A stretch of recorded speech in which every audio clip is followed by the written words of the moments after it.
వసుంధర.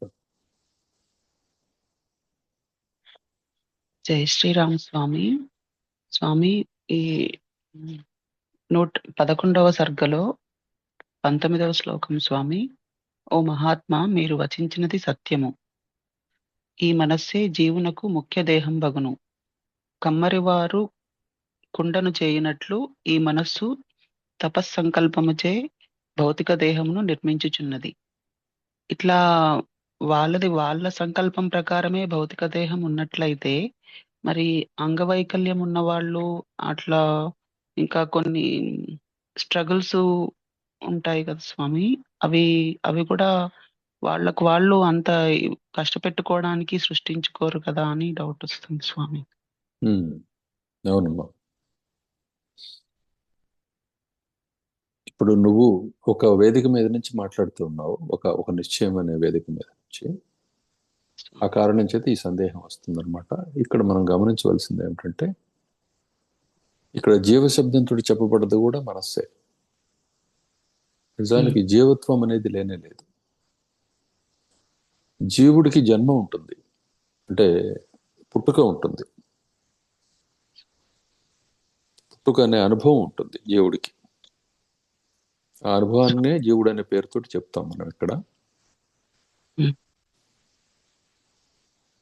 అది మొట్టమొదట ఆ పుట్టుక అనే దానిని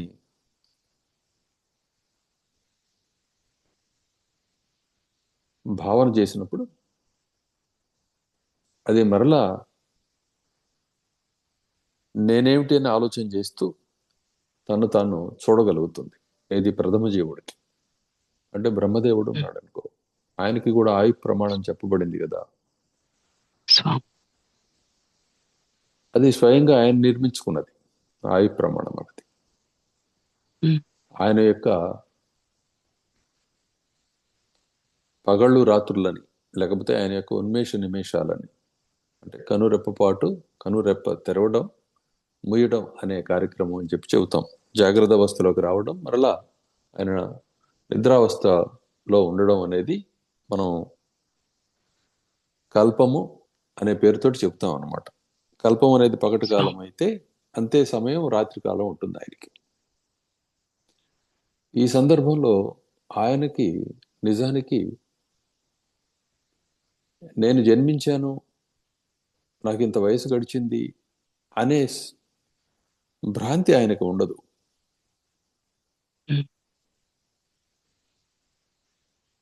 ఆ భ్రాంతి లేని కారణం చేత ఆయన వాస్తవాన్ని దర్శిస్తూ ఉంటాడు, ఆయన యొక్క వాస్తవ స్వరూపాన్ని. అప్పుడు అక్కడ ఆయన జీవభావంతో చెప్పబడాడు. అందువలన ఆయనకి అజుడు అనే పేరు ఉన్నది. అంటే జన్మ లేనివాడు అని అర్థం అజుడు అంటే. ఇప్పుడు ఆ అజుని యొక్క, ఆ బ్రహ్మదేవుని యొక్క సంకల్పం ఏదైతే ఉందో అది ఇప్పుడు ఈ సృష్టిగా కనిపిస్తూ ఉన్నది. అసలు అజుడే మనస్సు, మనోమాత్రం. పుట్టుక లేదు, మనస్సుకి పుట్టుక అనేది ఏమీ లేదు, మరణము లేదు. మనసునందు సంకల్పాలకు మాత్రం జనన మరణాలు ఉంటాయి. ఈ జనన మరణాల అనుభవానికి వచ్చే కాలంలో ఈ మనోశక్తులన్నీ మేల్కొంటాయి. ఎన్ని అంటే వాటికి అంతు లేదు. ఈ మేల్కొన్న క్రమంలో ఒకదానితోటి మరొకటి అనే భావన కలిగి ఉండడం, అంటే ఒకటి మరొకటి అనే భావన కలిగి ఉండడం, వాటి మధ్యలో సంపర్కం అంటే సంవాదం కానీ, సంభాషణం ఇవి కానీ, లేకపోతే వ్యవహారం కానీ, వాటిని గుర్తించడం కానీ ఒకదాన్ని ఒకటి, ఇవన్నీ కూడాను వాటి మధ్యలో కలుగుతూ ఉంటాయి. అంటే అది దాని నుంచే ఉత్పన్నం అవుతుంది. మనస్సే ఒక సంకల్పాన్ని ఉత్పన్నం చేసి ఆ సంకల్పం తిరిగి మనసు మనోరూపమే అయి ఉన్నది కాబట్టి తిరిగి అది మళ్ళీ సంకల్పాన్ని తన తోడు కోసం చూసుకుంటూ అక్కడ అజుడు అంటే బ్రహ్మదేవుని తోటి మొట్టమొదటి సంకల్పం కలిగి బ్రహ్మదేవుని ఆజ్ఞతోటి ఆ సంకల్పాలు, అంటే వీళ్ళనే మనం సప్తర్షులని, సనక సనందనాది మహర్షులని చెప్తున్నాం. ఆ సంకల్పాలనే అవి తిరిగి బ్రహ్మదేవుని వైపు చూసేటప్పటికి వాళ్ళ యొక్క బ్రాహ్మీ స్థితి కూడా వాళ్ళకి పుట్టుకతోటే అనుభవానికి వస్తుంది. కానీ వాళ్ళ మధ్యలో సంభాషణలు మొదలవుతాయి. బ్రహ్మదేవుని ఆజ్ఞని ఆజ్ఞ చొప్పున వాళ్ళు ప్రజాపతులు కావటం అనేది ఉంటుంది. ఈ ప్రజాపతులు అందరూ కూడాను, ప్రజాపతులు అంటే సంతానాన్ని కనేవాళ్ళు అనమాట, సంతానం కలిగి ఉండేవాళ్ళని ప్రజాపతులు అంటాం. బ్రహ్మదేవుని ఆజ్ఞ చొప్పున లోక సృష్టి అనేది జరుగుతుంది. మీరు అలా చేసుకుంటూ పోండి అని చెప్పారు ఆయన. చెప్పేటప్పటికి వీళ్ళు సంతానాన్ని కనడం మొదలుపెట్టారు, ఈ ప్రజాపతులందరూ కూడా. తొలి సృష్టి యందు అంటే మనస్సు నందు కలిగిన తొలి సంకల్పాలకి అజ్ఞాన బంధం అనేది లేదు. వాళ్ళందరూ కూడా పూర్ణ జ్ఞానులై ఉన్నారు. క్రమక్రమంగా వాళ్ళ మధ్యలో సంపర్కాల వల్ల జనించిన ఆయా విషయాలు ఏవైతే ఉన్నాయో, వ్యవహారాలు ఏవైతే ఉన్నాయో, అవన్నీ కూడాను జీవస్వరూపాలై ఈ లోకంగా మారిపోయింది.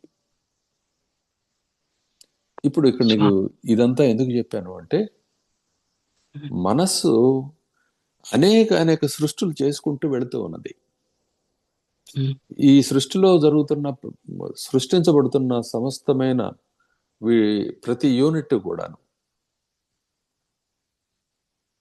తత్స్వరూపమే అయి ఉండి ఆ శక్తులన్నింటినీ ప్రదర్శిస్తూ తాను బద్ధత్వాన్ని కూడా సృష్టించుకుంటూ తాను చేస్తున్న పనికి సత్యస్వరూపం అయి ఉన్నది కాబట్టి తానే బద్ధమైపోతూ క్రమక్రమంగా తన మూల స్వరూపం, తన వాస్తవం ఏమిటన్నది విస్మరించి, అంటే బ్రహ్మదేవుని యొక్క స్వరూపమే తాననే సంగతిని విస్మరించి ఇదిగో ఈ విధంగా అవుతూ ఉన్నది.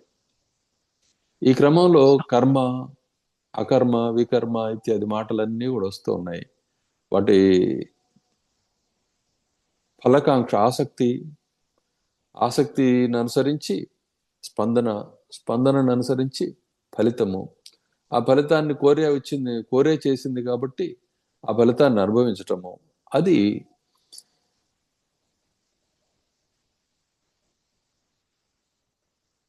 స్పష్టమైన నిర్దేశానికి లోబడి ఉంటుంది. కాబట్టి ఆ నిర్దేశానుభవం మాత్రమే కలిగి ఉండడము, అంటే కొన్ని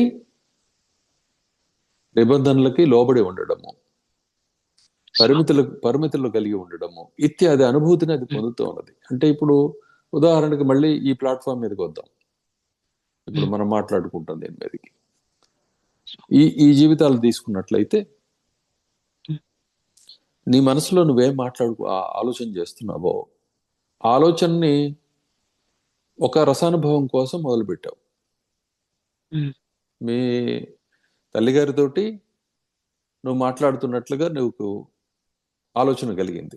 చిన్నతనంలో ఆమె నీ కోసం చేసిన వాటిని గుర్తు చేసుకోవడం, ఇటువంటి ఏవో వచ్చినాయి నీకు. అంటే ఏంటి? మాతృప్రేమ అనే రసానుభవాన్ని పొందడానికి నీ మనసు ఉద్యుక్తం అయింది అనమాట. అర్థమైందా? ఉద్యుక్తం అవటంతో ఏమవుతుంది? నువ్వు ఖచ్చితంగా చిన్నపిల్లలానే ఉంటావు. తల్లి ఆమె పెద్దగా ఉండి ఆమె సర్వశక్తిమంతురాల్లాగా అన్ని నీకు ఇవ్వగలిగే దానిలాగా కనిపిస్తుంది నీకు. అది నువ్వే సృష్టించావు దాన్ని. అర్థమవుతుంది కదా? సో ఇలా సృష్టించే క్రమంలో ఈ స్థూలమైన శరీరము, సూక్ష్మమైన శరీరం అని చెప్పి రెండుగా ఎప్పుడు కూడా విభాగం అవుతూ ఉంటుంది. కారణం సూక్ష్మంగా, కార్యము స్థూలంగా ఉంటుంది. ఈ స్థూలంగా ఉన్నది మరలా సూక్ష్మము, స్థూలం అవుతూ ఉంటుంది. ఎక్కడికక్కడ మనసును సృష్టించుకుంటున్నది తప్పితే మనసుకు వేరే వస్తువు అంటూ వేరే ఏమి లేదు.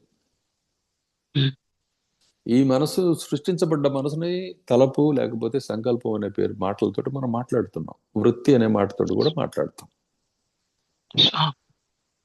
సో ఈ విధంగా ఏది సంకల్పించబడిందో అది మరలా స్థూలత్వాన్ని, సూక్ష్మత్వాన్ని అనుభవిస్తూ ఉన్నది. ఇప్పుడు ఈ స్థూల శరీరం ఉన్నదే అది పూర్వపు సంకల్పాల యొక్క ఫలంగా వచ్చింది కాబట్టి ఆయా నిర్దేశాలతో ఎలా ఉన్నది. ఇప్పుడు నువ్వు అడిగిన ప్రశ్న, అంగవైకల్యం ఇవన్నీ ఎవరు కోరుకుంటారు? కోరుకోరు కదా. దారిద్ర్యాన్ని ఎవరు కోరుకుంటారు? కోరుకోరు కదా. దుఃఖాన్ని కోరుకోరు కదా. నిజమే అది. ఆ దుఃఖాన్ని కోరుకోకుండా ఉండే క్రమంలోనే ఇటువంటి స్థితికి అది చేరుతూ ఉంది అనమాట. ప్రతి ఒక్కళ్ళు నాకు సుఖం కావాలని ప్రయత్నం చేస్తాడు. కానీ ఆ ప్రయత్నం చేసే క్రమంలో తన్ను ఏమని నిర్దేశించుకుంటున్నాడు అన్నది ఇక్కడ విషయం. తనకి ఏది సుఖమని భావన చేస్తున్నాడు, తాను ఏమనుకుంటున్నాడు అనే దాన్ని అనుసరించి ఆ స్పందన కలుగుతుంది. దాన్ని కర్మ అంటాం. అర్థమవుతుంది కమ్మా. దాన్నే కర్మ అంట, ఆ అర్థమవుతుంది. స్పందననే. అది బ్రహ్మదేవుడు చెప్పిన విధానంగా అయితే కర్మ అంటాము, కానట్లయితే వికర్మ అంటాం. అంటే తను స్వయంగా తనకి తప్పుడు నిర్దేశం చేసుకొని తనకు తానే దాన్ని అనుసరించి అతడు స్పందించినట్లయితే అది యాక్సిడెంటల్ గా కర్మ, యాక్సిడెంటల్ గా వికర్మ అవుతూ ఉంటుంది అజ్ఞానంతో చేసేటప్పుడు.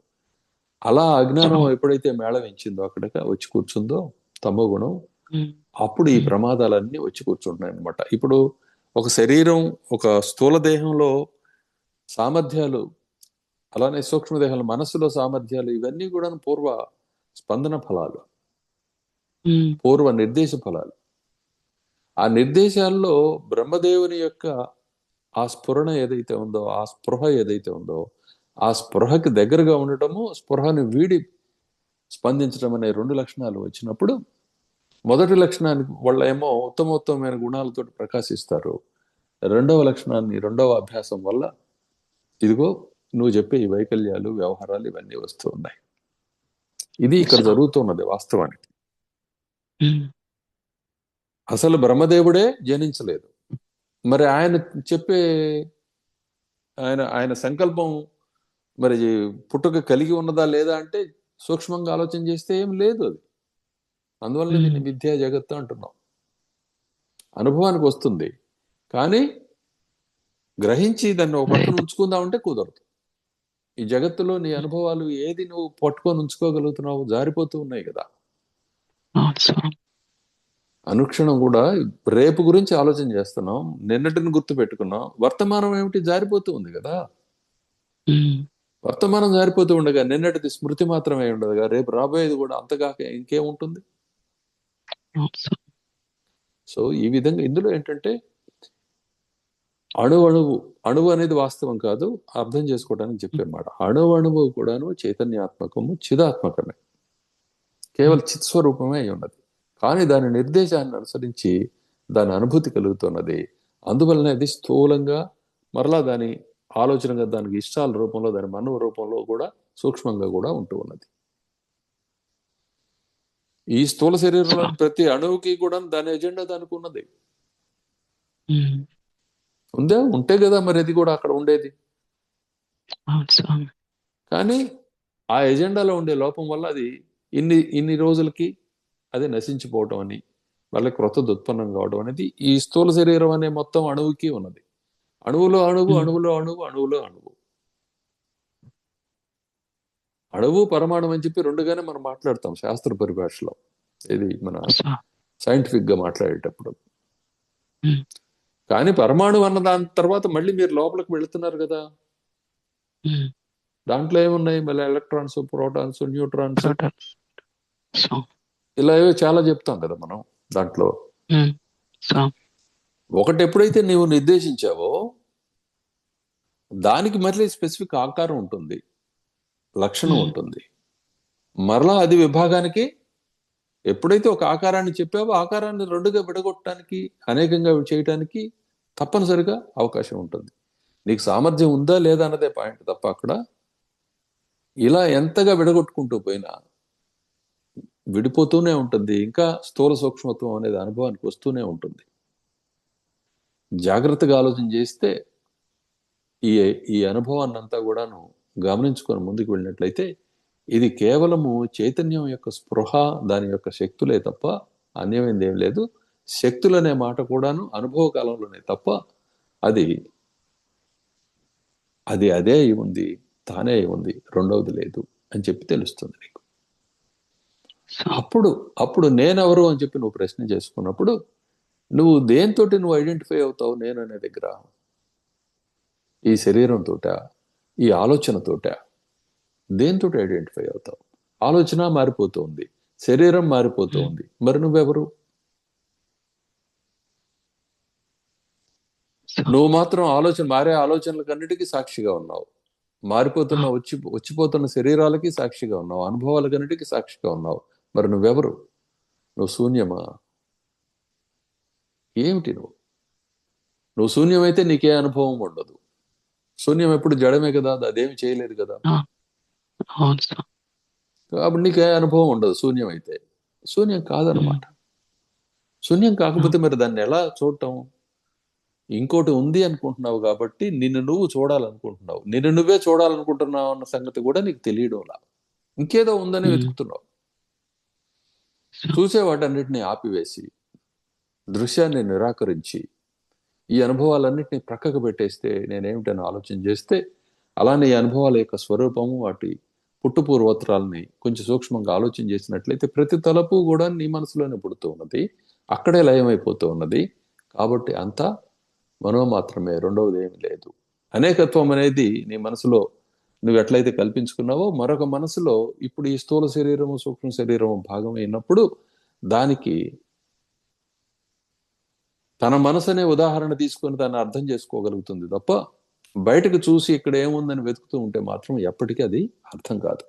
ఆ బుద్ధియే అధికంగా మనం ఇప్పటిదాకా అభ్యాసం చేస్తూ వచ్చాం కాబట్టి ఆ బుద్ధినే ఇప్పుడు ఈ జ్ఞానం వింటున్నప్పటికీ కూడాను ఆ వేదిక మీదకి వెళ్ళే మనకు ప్రశ్నలు ఉత్పన్నం అవుతున్నాయి. ఏ వేదిక? స్థూలంగా ఉన్నది ఉన్నది అనే వేదిక మీదకే. ఉంటే ఉంది, కానీ ఉన్నది మాత్రం మనం మాత్రమే అనే విషయం ఈ విశ్లేషణ ద్వారా అర్థమైనప్పుడు బయటకు చూసినా మనస్సే, లోపల చూసినా మనస్సే. ఆ మనస్సు యొక్క ఆ సంకల్ప శక్తి ఏదైతే ఉందో దాన్ని కాసేపు ప్రక్కన పెట్టి చూస్తే, ఇంక చూడటం ఏంది, పక్కన పెట్టేస్తే తనకు తాను ఉండటం జరుగుతుంది. అదే తన స్వరూపం. అంటే ఏమర్థమైంది? నీ వ్యవహారాలు ఏవైతే ఉన్నాయో ఇప్పుడు ఈ మానవుడు అనే భావంతో, ఆ వ్యవహారాలన్నింటినీ కూడా కాసేపు అలా ఆపి ప్రక్కకు పెట్టి చూస్తే, కాసేపు ఆపగలవు కదా?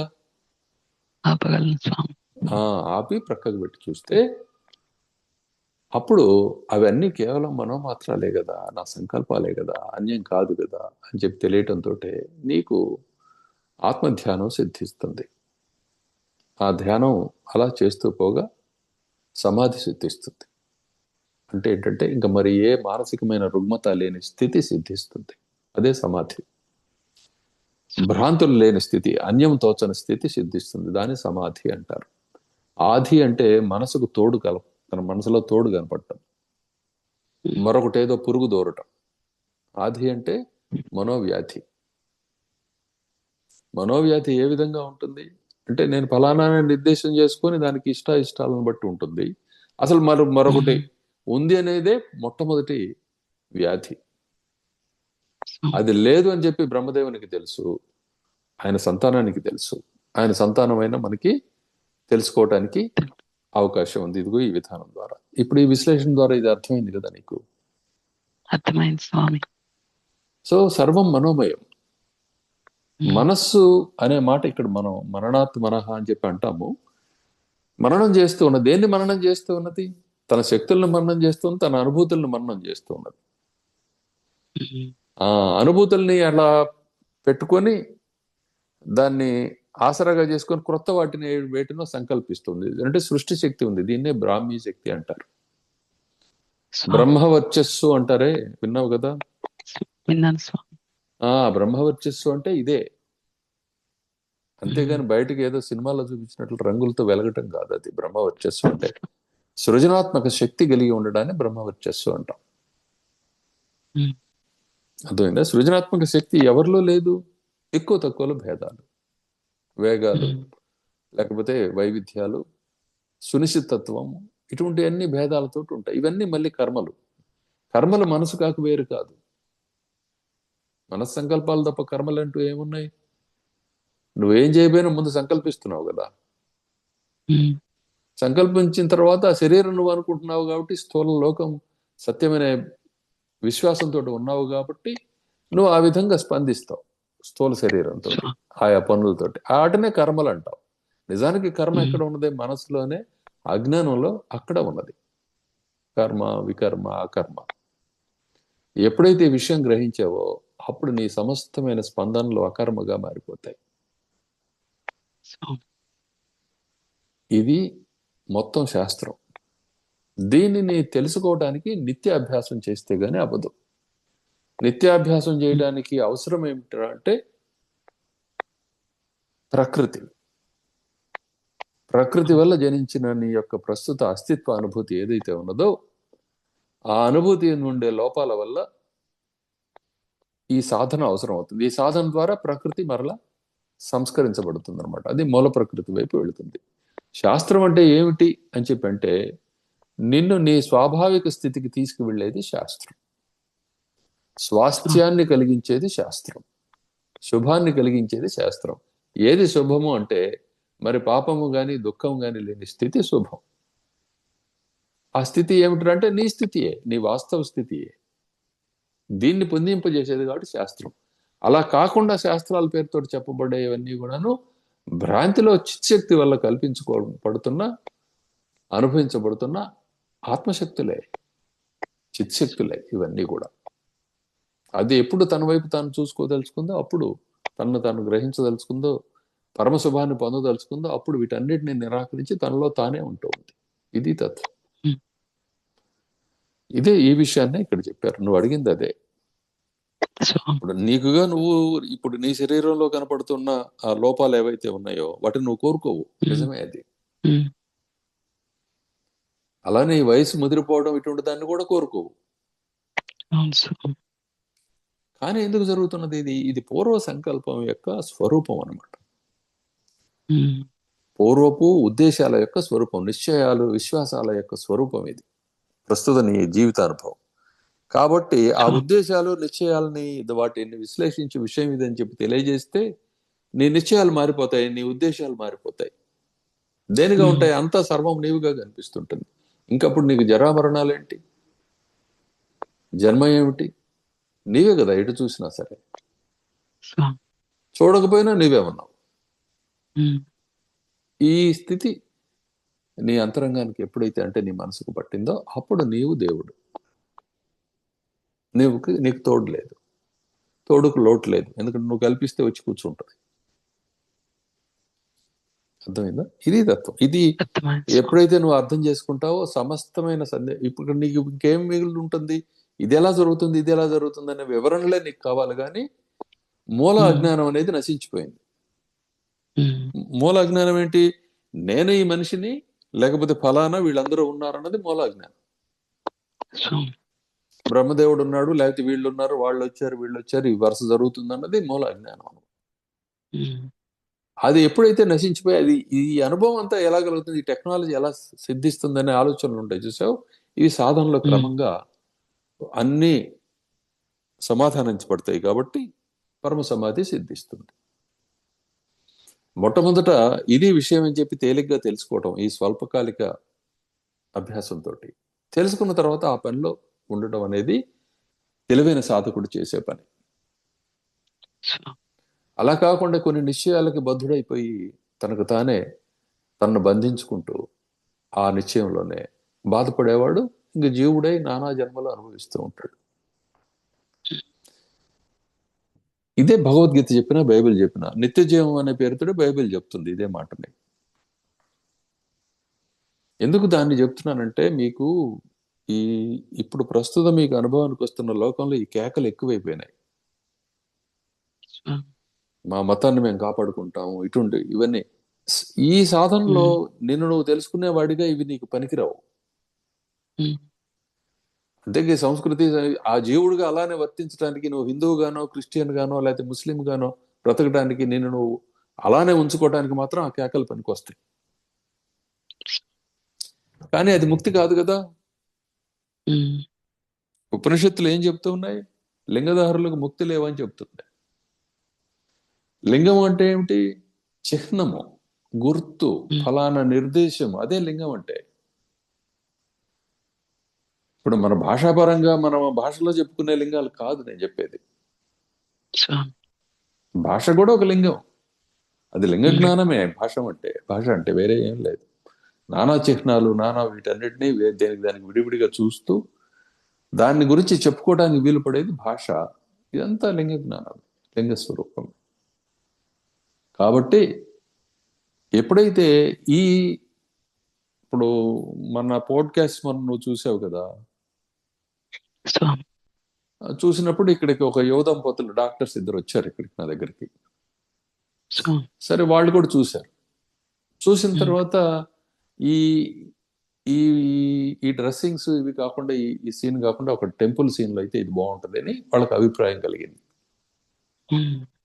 ఎందుకు అలా అభిప్రాయం కలిగింది అంటే ఆ మైండ్స్ అన్ని కూడా అలా ఫిక్స్ అయిపోయి ఉన్నాయి అనమాట కొన్ని కొన్ని వాటికి. అది చిన్నపిల్లవాడు చెబుతున్నాడా, బాగా వయసు ముదిరి పెద్ద ఆయన ముసలాయన చెప్తున్నాడా, లేకపోతే నడి వయసు కూడా శక్తితోటి చెప్తున్నాడా, శక్తి సామర్థ్యాలు కలిగి ఉండి ఈ దేశం వాడు చెబుతున్నాడా, పరాయి దేశం వాడు చెబుతున్నాడా, దేవుడా మానవుడా, అంటే దేవతలా మానవులా లేకపోతే రాక్షసులా, ఎవరు చెప్పినా సత్యం ఎప్పుడు సత్యమే. అర్థమవుతుందమ్మా? మనం సత్య దర్శనం కాకుండా మనం లింగాల్ని ప్రేమించడం మొదలుపెట్టినప్పుడు ఈ భ్రాంతులన్నీ కలుగుతూ ఉంటాయి మనుషులకి. సో ఇంతటి ఉత్తమోత్తమైన జ్ఞానానికి కూడా చెడ్డగా కామెంట్ చేసేవాళ్ళు కూడా ఉంటారు. కారణం ఏంటి? అలాగా ఆ మనసులకు అంతకంటే కనపడడంలా. అలానే ఈ అభ్యాసాల్లో కూడా ఇది ఇంతవరకే కదా అని చెప్పి కామెంట్ చేసేవాళ్ళు ఉంటారు. ఇది ఇది ఇది అని చెప్పి. ఇది వీళ్ళందరూ ఎలా ఉన్నారంటే ఈ మనసులన్నీ కూడా దీన్ని తనకంటే అన్యంగా చూస్తూ ఉన్నారు. ఈ సాధనను కానీ అనుభవాన్ని కానీ చూస్తూ ఉండటం వల్ల ఎవరి అహంకారాన్ని వాళ్ళు నిలబెట్టుకోవటానికి ఈ మాటలన్నీ మాట్లాడుతున్నారు అనమాట. అర్థమవుతుందమ్మా? సో ఇది సంగతి. నువ్వు ఒకటి అడిగినా ఇన్ని చెప్పడానికి కారణం ఏంటంటే ఒకదానితో ఇవన్నీ ముడిపడి ఉన్నాయి. ఒకదానితో ఒకదాని అన్ని ఇవన్నీ నిత్యం ఇలా సాధన చేయబడి ఆ మకిలంతా తొలగిపోతుంది అనమాట. విషయం ఇదని స్పష్టంగా అర్థమవుతుంది. నీకు అన్యం తోచదు. ఇదే కదా నువ్వు గురువుని చేరినందుకు ఫలం. అది ఈ గురుత్వము శిష్యత్వం అనేది కూడా ఇప్పుడు ఈ ప్రయోజనాన్ని నెరవేర్చుకోవడానికి మనం ఏర్పరచుకున్న లింగాలు, అంటే చిహ్నాలు. గురుత్వము శిష్యత్వము కూడా ఒక పని నెరవేర్చుకోవడం కోసం వీటిని వేసుకోవాలి. అది ఆల్రెడీ వేసుకున్నాను. అది మనసు ధారణ చేసేదే కానీ శరీరం పైన స్థూల శరీరం మీద కనపడేది కాదు. అది ఇంకా తక్కువ స్థితిలో ఉండే వాళ్ళకి బాహ్యమైన ఇది కూడా ఇస్తాం అనమాట.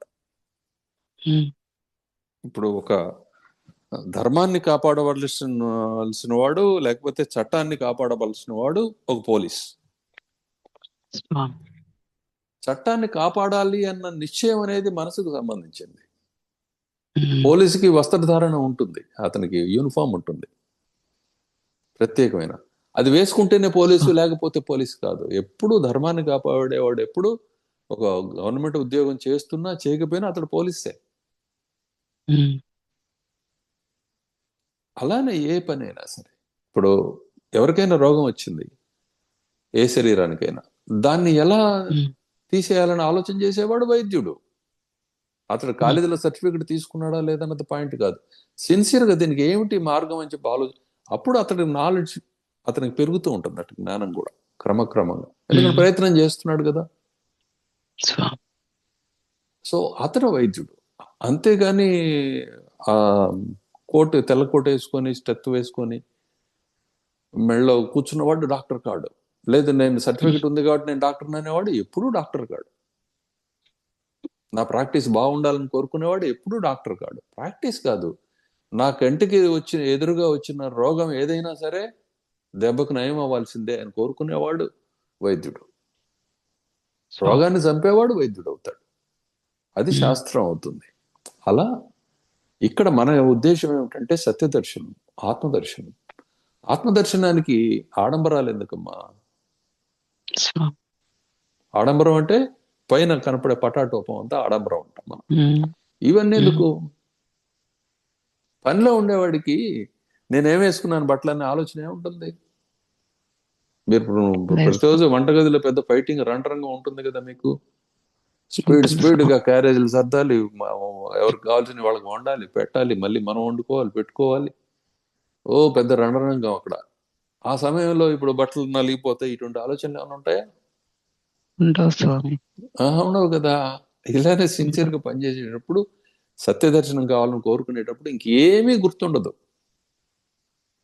నేను హిందువునని గుర్తుండదు, నేను క్రిస్టియన్ అని గుర్తుండదు, నేను ముస్లిం అని గుర్తుండదు. అలా గుర్తున్న వాళ్ళందరూ ఆయా మతాలకు చెందిన వాళ్ళు. అర్థమవుతుందమ్మా? సో ఈ విధంగా వైకల్యాలు, కైవల్యం కూడా ఉమ్. అర్థమైందా? అర్థమైంది స్వామి. నీ ఇష్టాన్ని నీ పద్ధతిని అనుసరించి కైవల్యమైన ప్రాప్తిస్తుంది, వైకల్యమైన ప్రాప్తిస్తుంది. నీ ఇష్టం అది. యూఆర్ మోనార్క్, డౌటే లేదు. కానీ ఆ విషయం మర్చిపోయావు నువ్వు. మరలా నీ ఆ స్థితిని పొందింపజేసుకోవటానికి కోసమని నువ్వే గురువుగా, నువ్వే శిష్యుడిగా తయారయ్యావు. నువ్వు గురువుగా శిష్యుడిగా తయారైనప్పుడు, శిష్యస్థానంలో ఉన్నప్పుడు శిష్య ధర్మాన్ని, గురుస్థానంలో ఉన్నప్పుడు గురు ధర్మాన్ని పాటించటం సిద్ధికి మూలం. స్వామి అర్థమైందమ్మా? అర్థమైంది స్వామి. ఇది తత్వం. వైకల్యాలు, కైవల్యం, ఇది పరిస్థితి. నెక్స్ట్ ఇంకేమున్నాయి నీకు? అంతే స్వామి. జై శ్రీరామ్ స్వామి. హరే రామ జై, హరే రామ జై, రామ రామ జై, హరే హరే జై. హరే కృష్ణ కృష్ణ జై కృష్ణ జై, హరే హరే. హరే రామ జై, హరే రామ జై, రామ రామ జై, హరే హరే జై. హరే కృష్ణ కృష్ణ జై కృష్ణ జై, హరే